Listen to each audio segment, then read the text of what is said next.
Selamat siang Bapak Ibu. Eee, Pada kesempatan kali ini saya akan coba, eee, membantu Bapak Ibu untuk memandu ya, lebih tepatnya, menulis esai dan rencana studi. Dalam video saya yang cukup singkat ini, jika Anda masih bingung atau bagaimana, cara menulis esai dan rencana studi BPI, saya akan memandu Anda. Oke, pertama kita harus tahu isi esai BPI itu ada 4. Yang pertama ada deskripsi diri, deskripsi peranan apa yang akan dilakukan, deskripsi cara mewujudkan peran tersebut. Yang keempat penilaian diri. Penilaian diri ini ada 5 poin. Ada berisi kekuatan, kelemahan, pengalaman membanggakan, pengalaman kurang membanggakan, hal-hal yang pernah dilakukan dan disesali. Nah, untuk lebih gampangnya, esai BPI itu kan 1.500 sampai 2.000 kata. Kita breakdown dulu jadi eh, per berapa kata kita bagi. Misalnya deskripsi diri kita bagi 200 kata, deskripsi perannya itu 200 kata, terus deskripsi cara mewujudkan peran tersebut 300 kata, sampai dengan penilaian diri itu sampai total keseluruhannya 1.700 kata. Kita targetkan misalnya paling sedikit segitu. Tapi ini tergantung Bapak Ibu nanti bagaimana menulisnya, apakah akan banyak. Kalau bisa sih kurang dari 2.000. Kenapa? Kalau lebih dari 2.000 kata, jika sistemnya seleksinya menggunakan sistem, maka esai Bapak Ibu yang dibuat lebih dari 2.000 kata akan terdeteksi dan membuat Bapak Ibu gugur. Misalnya 2001, maka membuat Bapak Ibu gagal di seleksi administrasi gitu. Untuk lebih mudahnya, saya buat biasanya di Microsoft Word 3 tabel dengan bentuk seperti ini.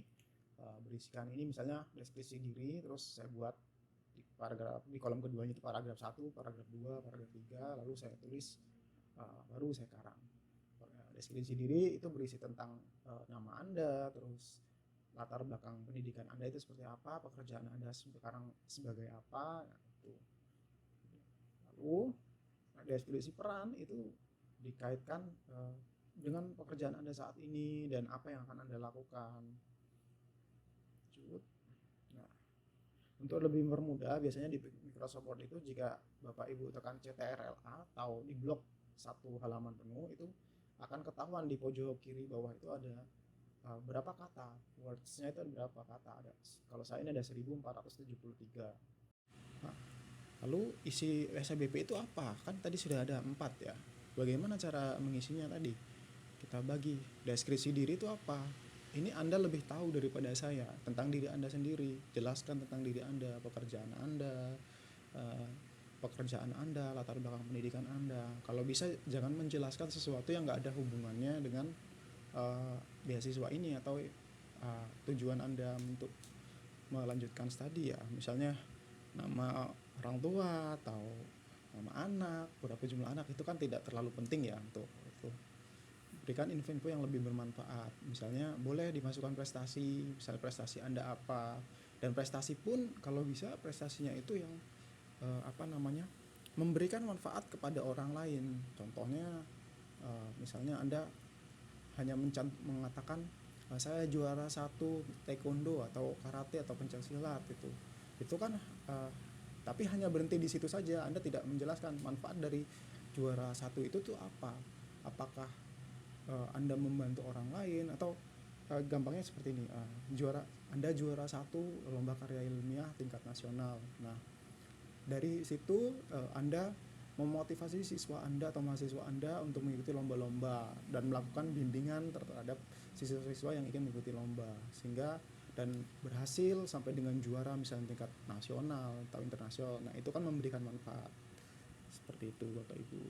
Yang kedua dan ketiga itu ada deskripsi peran apa yang akan dilakukan dan cara mewujudkan peran tersebut. Ini adalah kontribusinya. Kalau kontribusinya Bapak Ibu masih bingung, itu ke sebelah kanan ini gambar yang masalah di sekitar Anda itu apa, program pemerintah itu apa, misalnya kurikulum Merdeka atau Merdeka Belajar yang sedang diterapkan itu, atau SDGs, atau manfaat studi Anda itu apa. Jadi Anda melanjutkan studi itu tuh apa, dikaitkan dengan hal-hal tersebut. Misalnya kalau masalah di sekitar Anda, misalnya masih banyaknya anak-anak berkebutuhan khusus di daerah saya, tetapi sekolah SLB atau sekolah berkebutuhan khusus itu masih kurang, tidak sebanding, sehingga Anda memutuskan untuk melanjutkan ke pendidikan khusus, studi Anda ke studi khusus, sehingga saya harapkan nanti kontribusi saya bisa membuat program atau sekolah untuk anak-anak luar biasa seperti itu. Nah, setelah Anda tahu tujuan Anda buat dengan metode SMART. Apa itu SMART? SMART itu metode untuk merumuskan tujuan yang jelas, terukur, terfokus, dan menetapkan kriteria yang spesifik dan waktu yang terbatas untuk mencapai tujuan tersebut ya. Nah, itu tuh kan SMART ada singkatan dari specific, measurable. Nah, Bapak bisa belajar di YouTube, bisa cari deh tentang metode SMART. Banyak kok yang jelasin tentang hal tersebut. Oke, sekarang kita ke penilaian diri. Nah, Bapak Ibu bisa menggunakan metode STAR. Jadi tidak hanya menyebutkan kekuatan saya adalah saya rajin bla bla bla bla bla bla bla, tapi tidak ada contoh konkretnya. Maka gunakanlah metode STAR supaya ada contoh konkretnya. Metode STAR itu misalnya singkatan dari situation, task, action, dan result. Nanti saya jelaskan lebih lanjut.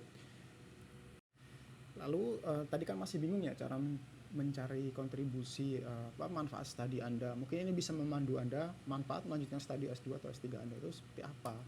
Nah, Anda bisa buat 2 kolom seperti ini untuk pribadi, orang lain, dan masyarakat. Jadi manfaat melanjutkan studi itu apa? Untuk pribadi sendiri deh, apa? Oh, bisa naik pangkat, bisa mendapatkan ilmu, bisa jalan-jalan ke luar negeri untuk yang mungkin melanjutkan ke luar negeri, bisa mendapatkan jodoh, bisa ditinggikan derajatnya di masyarakat, atau yang lain-lain, bisa manfaatnya untuk diri Anda. Lalu untuk orang lain itu apa? Kan pasti ada ya. Nah, ini yang harus Anda gali. Misalnya membantu mengatasi masalah pengangguran, mengatasi masalah anak putus sekolah, atau bisa meningkatkan kredibilitas institusi saya, atau apa gitu, mengatasi masalah di institusi saya, dan lain-lain. Nah, setelah Anda tahu di kanan dan kiri ini ada yang pribadi dan orang lain, Anda hapus atau Anda coret yang pribadinya, Anda ambil yang manfaatnya untuk orang lain dan masyarakat. Dari sini Anda akan mendapatkan tujuan yang bermanfaat. Ketika tujuan bermanfaat sudah didapat, Anda kembangkan menggunakan metode SMART. Nah, lanjut kita balik lagi ke penilaian diri yang belum dijelaskan tadi menggunakan metode STAR. Nah, ini adalah salah satu contoh penggunaan metode STAR ya. Di sini ada situation, task, action, and result. Nah, di sini ada situasi di mana saya ditugaskan oleh kepala sekolah saya untuk mencari kandidat lomba bahasa Inggris yang harus dibimbing. Nah, situasinya seperti itu. Tapi ada anak bernama Nadia itu yang ingin mengikuti lomba tersebut. Tetapi dia ini memiliki kekurangan bibir sumbing, sehingga pengucapannya atau artikulasinya itu kurang jelas. Nah, saya di situ dilema, dan sementara tugas saya itu harus mau tidak mau menang ya. Dalam namanya ikut lomba kan kita keluar duit juga, kita targetnya tentu menang ya, bukan hanya berpartisipasi saja. Nah, tindakan apa yang saya lakukan? Saya di situ mencoba untuk menyarankan untuk mengikuti seleksinya yang diadakan oleh guru bahasa Inggris seperti itu. Lalu hasilnya seperti apa? Apakah hasilnya berhasil baik atau tidak? Nah, saya di situ memang akhirnya si Nadia ini tidak ikut untuk lomba tersebut, tetapi di lain hal ternyata Nadia itu memiliki bakat menari. Jadi saya pada saat itu berinisiatif memang untuk mengusulkan kegiatan atau eskul tari di sekolah, seperti itu hasilnya. Ini contoh saja ya, Bapak Ibu boleh diikuti. Jadi itu metode STAR ini ada situasi, task, action, dan resultnya. Jadi kaitkan dengan pengalaman Bapak Ibu selama bekerja. Kalau bisa jangan mengarang ya, tapi memang benar-benar kejadian real. Jadi nanti ini kan dibaca esainya. Jadi kemungkinan interviewer itu tahu mana Bapak benar-benar terjadi dan mana yang tidak. Oke, tadi setelah membuat isi esai BPI ya. Nah, ini isi esai BPI tadi sudah cukup jelas ya, menggunakan metode-metode yang tadi saya terangkan. Sekarang kita buat ke strukturnya.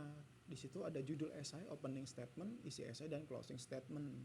Kenapa ini penting? Karena di antara ribuan pendaftar, Bapak Ibu itu menjual diri Anda atau menawarkan diri Anda itu layak untuk mendapatkan beasiswa ini dibandingkan ribuan pendaftar lain. Oke, maka judulnya itu harus menarik. Judul yang menarik itu akan membuat Anda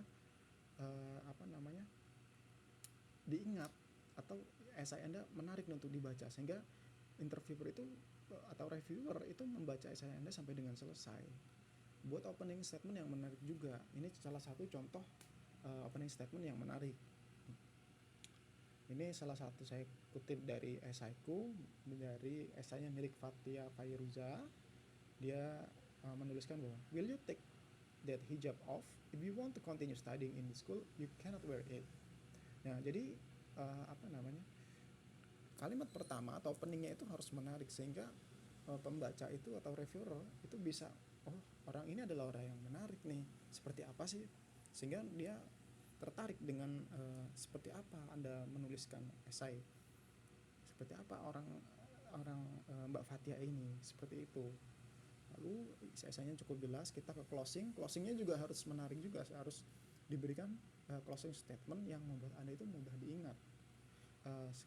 Sekelas info mungkin, dulu saya juga judul esai saya itu cukup fenomenal, itu sampai diklarifikasi oleh interviewernya itu, 2 dari 3 interviewer itu mereka menanyakan tentang judul saya. Memang keadaannya seperti ini Mas ya, kok Mas bisa menuliskan judul esainya seperti ini gitu. Itu saya masih ingat gitu. Dan alhamdulillah saya sekarang lulus sebagai awardee. Lalu Anda itu harus membuat coherence atau paragraf yang berkesinambungan. Maksudnya seperti apa? Misalkan Anda membuat paragraf pertamanya tentang gajah adalah makhluk yang besar, memiliki badan yang besar, kaki yang besar, belalai yang panjang seperti bambu. Bambu tumbuh di hutan, warnanya hijau, bla bla bla bla. Jadi tadinya di paragraf pertama Anda masih jelaskan tentang gajah, tiba-tiba kok berubah jelasin tentang bambu.